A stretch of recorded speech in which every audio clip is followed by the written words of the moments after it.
नमस्कार, आपके साथ मैं हूं सोहम रुबा और आप देख रहे हैं यूपी की बात। उत्तर प्रदेश की योगी सरकार भले ही गौवंशों के रखरखाव, उनके खान पान सहित समुचित व्यवस्था के दावे करती हो, लेकिन जनपद मुजफ्फरनगर में तो शहर से लेकर गांव तक गौवंशों की दुर्दशा के मामले सामने आ रहे हैं, जिससे गौवंशों की हालत बद से बदतर हो गई है। दरअसल पूरा मामला उत्तर प्रदेश के जनपद मुजफ्फरनगर का है, जहां बेसहारा गौवंशों की दुर्दशा लगातार देखने को मिल रही है। जहां एक तरफ शहर भर के गली मोहल्ले में भूख प्यास से सर्द हवाओं के बीच बेसहारा गौवंश को इधर उधर भागदौड़ करते देखा जा रहा है, तो वहीं अब शहर से लेकर गांव तक भी बेसहारा गौवंशों की दुर्दशा होने लगी है। कहने को तो यहाँ लाखों करोड़ों रुपए खर्च कर गौवंशों के लिए काऊ सेंचुरी भी बनी है, लेकिन जनप्रतिनिधियों सहित जिला प्रशासनिक अधिकारियों के तो कानों पर यहाँ जूं ही नहीं रेंग रही। ये तमाम लोग सिर्फ कागजी खानापूर्ति में ही लगे हैं और बेजुबान मौत के गाल में समा रहे हैं। बात अगर जिले की पौराणिक तीर्थ नगरी शुकतीर्थ की जाए, तो शुकतीर्थ में भी बेसहारा गौवंश पन्नी कचरा खाकर भूख प्यास के मारे दम तोड़ रहे हैं। यहां भी खुले आसमान के नीचे तेज ठंड में इधर उधर सड़कों व कूड़े के ढेरों पर भोजन की तलाश में गौवंश भटकते देखे जा सकते हैं, जबकि जिला पंचायत सहित ग्राम प्रधान और तहसील स्तर के अधिकारी कर्मचारी बेसहारा गौवंशों को आश्रय देने के झूठे दावे करते नजर आ रहे हैं। पौराणिक तीर्थ नगरी में भी कोई दिन ऐसा नहीं जाता जब यहां किसी गौवंश की मौत की खबर न आती हो। यही नहीं, आश्रय न मिलने से बड़ी संख्या में आवारा होकर गौवंश कूड़े के ढेर पर भोजन तलाश रहे हैं, जहां पड़ी पॉलिथीन भी गाय व बछड़े निगल रहे हैं। पॉलिथीन के खाने से उनके बीमार होने की आशंका व्याप्त हो गई है। तीर्थ निवासियों ने बताया कि तेज ठंड के बीच अनेक गाय व बछड़े तीर्थ नगरी में इधर उधर भटक रहे हैं। ग्रामीणों का कहना है कि गांव सहित कस्बे में बड़ी संख्या में गौवंश रात के अंधेरे में भी इधर उधर भूख प्यास के मारे तड़पते देखे जा रहे हैं। जिला प्रशासन को चाहिए कि ऐसे गौवंश को पकड़कर काऊ सेंचुरी में भेजा जाए, तो वहीं स्थानीय गौरक्षक दल से जुड़े पदाधिकारियों का भी कहना है कि इस तरह बेसहारा गौवंश भूख प्यास से तड़प रहे हैं। उन्हें भी आए दिन गौवंशों के मरने की सूचना मिलती रहती है और वह अपने स्तर से गौवंशों का अंतिम संस्कार कर रही हैं, लेकिन गौवंशों का जो सही से पालन पोषण है वह जिले भर में नहीं हो पा रहा है। देखिए, जिस गौ माता के अंदर 33 देवी देवता कोटि वास करते हो, आज उन गौ माता की दुर्दशा इतनी बड़ी खराब है कि हरा चारे खाने के लिए आज वे कूड़ेदानों पर भोजन के लिए तरस रही हैं।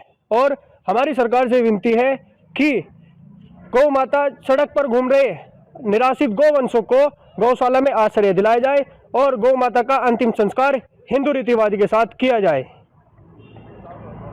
सरकार दावे करती है कि वो निराश्रित गौवंश को आश्रय देने के लिए गौशालाओं में व्यवस्था कर रही है, लेकिन जहां शुक्रताल अन्य जगह भी हम देख सकते हैं कि गौ माताएं इधर उधर भटक रही हैं। तो आप क्या कर रहे हैं, आपका संगठन क्या कर रहे थे? देखिए, हमारा संगठन लगातार प्रतिदिन रोज वीडियो आ रही है ग्रुप में, और शुक्रताल एक ऐसी स्थल है जहां पर बड़े से बड़े साधु संत और बहुत से बड़े मंदिर भी हैं। और आज उस स्थान पर गौ माता नंदी महाराज जी की दुर्दशा इतनी बड़ी खराब है कि बढ़ती ठंड के तहत हमें रोज 1-2 प्रतिदिन रोज गौ माता नंदी महाराज की मृत्यु मरने की सूचना रोज आती है। और बहुत ठंड हो रही, इसलिए हम सरकार से प्रार्थना करते हैं कि हमारी बात सरकार तक पहुंचे और क्षेत्र में घूम रहे निराश्रित गौवंशों को गौशाला में आश्रय दिलाया जाए। मैं ये चाहता हूँ सरकार इस ओर ध्यान दे। जो आवारा पशु हैं, ये सड़कों में घूम रहे हैं, खेतों में घुस रहे हैं, इतनी सर्दी चल रही है। आदमी तो अपने अंदर घर में भी जाकर ठंड रोक सकता है, लेकिन बेचारा क्या करेंगे पशु। इनकी तरफ ध्यान देना चाहिए सरकार को। इन्हें पकड़े और इन्हें गौशाला में पहुंचाएं, वहाँ की खाने की व्यवस्था कराएं, अलाव वगैरह जलवाएं। बस मेरी सरकार से यही विनती है कि इस ओर भी ध्यान दिया जाए। शुक्रताल और आसपास कितना गौवंश इधर उधर भटक रहा? अजी, हम तो देखते हैं सड़कों पर गौवंश घूम रहा है खेतों में। सरकार इस ओर कुछ ध्यान ही नहीं दे रही। हम यही चाहते हैं बस इन्हें पकड़े और गौशाला में इन्हें ले जाएं, ताकि बेचारी ये भी ठंड से बच सकें। मुजफ्फरनगर में आवारा गौवंश की दुर्दशा लगातार जारी है। पहाड़ी इलाकों में जहां बर्फबारी हो रही है, वहीं मैदानी इलाकों में भी तेज ठंड का प्रकोप बढ़ चला है। प्रशासन जहां नागरिकों के लिए रैन बसेरे व अलाव की व्यवस्था कर रहा है, वहीं हमारा निराश्रित गौवंश इधर उधर भटकने को मजबूर है। तेज ठंड में जहां निराश्रित गौवंश कूड़े के ढेरों पर और इधर उधर भटक रहा है। तस्वीरों में आप देख सकते हैं कि जनपद मुजफ्फरनगर के प्राचीन तीर्थ स्थल शुकतीर्थ में किस प्रकार गौवंश इधर उधर भटक रहा है भोजन की तलाश में। प्रशासन कब इनकी सुध लेगा और कब इस निराश्रित गौवंश को सहारा प्रदान करेगा। कैमरा पर्सन विपिन पवार के साथ मैं काजी अमजद अली, यूपी की बात, मुजफ्फरनगर। निराश्रित गौवंश के लिए तो सरकार ने व्यवस्था भी किया है और जो काऊ सेंचुरी तुगलपुर में बना रखी उसमें काफ़ी गौ चली भी गई, गौवंश चला गया। अभी भी उसमें अगर किसी को दिखता गौवंश कहीं तो उसको वहाँ वो ले जा सकता है। और फिर सरकार की भी एक अलग सा व्यवस्था है, कैटिल कैचर हर ब्लॉक स्तर पे है। जिला पंचायत के द्वारा भी कैटिल कैचर ब्लॉक पर उपलब्ध कराए गए। अगर कोई गौवंश की निराश्रित गौवंश घूमता फिरता हुआ दिखाई देगा तो उसको पकड़कर उन गौ आश्रय स्थल में ले जाया जाएगा। और प्रत्येक गांव में भी गौशाला छोटी छोटी खुली हुई, जिला पंचायत की तरफ से भी हमारे यहाँ जो गौशालाएं चल रही उसका हम निरीक्षण भी समय समय पर करते रहें। और उसमें भी अगर कहीं गौवंश हमें घूमता दिखाई दे तो उसमें भी हम उनको भेजने की व्यवस्था करते हैं। प्रशासन द्वारा कोई सुध न लेने के कारण गंगा घाट व मुख्य मार्ग सहित तीर्थ नगरी की गलियों में भी निराश्रित गौवंश भोजन की तलाश में भटक रहा है। मार्ग पर भटक रहे बछड़े बड़े वाहनों के आगे आकर दुर्घटना में घायल हो रहे हैं और मौत के गाल में समा रहे हैं। यहां स्थानीय लोगों ने जिला प्रशासन सहित योगी सरकार से निराश्रित गौवंश को आश्रय प्रदान करने की मांग की है। उत्तर प्रदेश के जनपद मुजफ्फरनगर में बेसहारा गौवंशों की दुर्दशा का मामला लगातार सामने आ रहा है। जी हां, आपको बता दें कि एक तरफ जहां पहाड़ों में लगातार बर्फबारी हो रही है तो वहीं मैदानी इलाकों में शीतलहर का प्रकोप जारी है।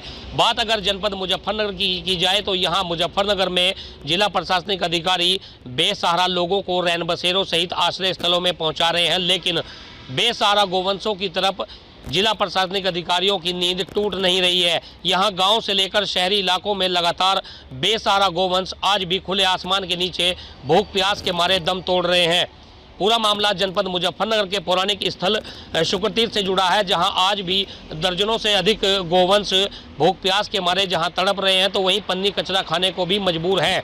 स्थानीय ग्रामीणों सहित गौ सेवक से जुड़े लोग आज भी गौवंशों के रखरखाव की बात जिला प्रशासनिक अधिकारियों सहित माननीय मुख्यमंत्री योगी आदित्यनाथ से भी कर रहे हैं। लोगों का साफ तौर पर कहना है कि लाखों करोड़ों रुपए खर्च कर मुजफ्फरनगर में काऊ सेंचुरी बनाई गई है जो आज भी 100% बनी हुई है। आखिर जिले के अंदर बेसहारा गौवंशों जो घूम रहे हैं लगातार, उनको इस काऊ सेंचुरी में क्यों नहीं पहुंचाया जा रहा है। पुरकाजी नगर पंचायत की भी इस पूरे मामले में बड़ी लापरवाही देखी जा रही है। मामला अब चाहे शहर का हो या ग्रामीण स्थलों का हो, बेसहारा गौवंशों की जो दुर्दशा है वो आज भी लगातार देखने को मिल रही है। अब देखने वाली बात होगी कि आखिर जिला प्रशासनिक अधिकारियों सहित योगी सरकार बेसहारा गौवंशों के रखरखाव सहित उनके समुचित व्यवस्था के जो दावे हैं वो जनपद मुजफ्फरनगर में किस तरह अमली जामा पहनाएंगे। कैमरा पर्सन विपिन के साथ भगत सिंह, यूपी की बात, मुजफ्फरनगर। लाखों करोड़ों रुपए खर्च कर काऊ सेंचुरी तो बना दी गई है, लेकिन जिले भर में अभी भी बेसहारा गौवंश सर्द हवाओं के बीच में पन्नी, कचरा और कूड़ा करकट खाने की वजह से मौत को गले लगा रहे हैं। लेकिन जिला प्रशासन, अधिकारियों सहित तमाम जनप्रतिनिधि तो यहां सिर्फ कागजों पर ही दावे करते हुए दिखाई देते हैं। अब देखना यह होगा कि आखिर ये दुर्दशा कब सुधरती है। फिलहाल के लिए इस खबर में सिर्फ इतना ही। आप देखते रहिए यूपी की बात।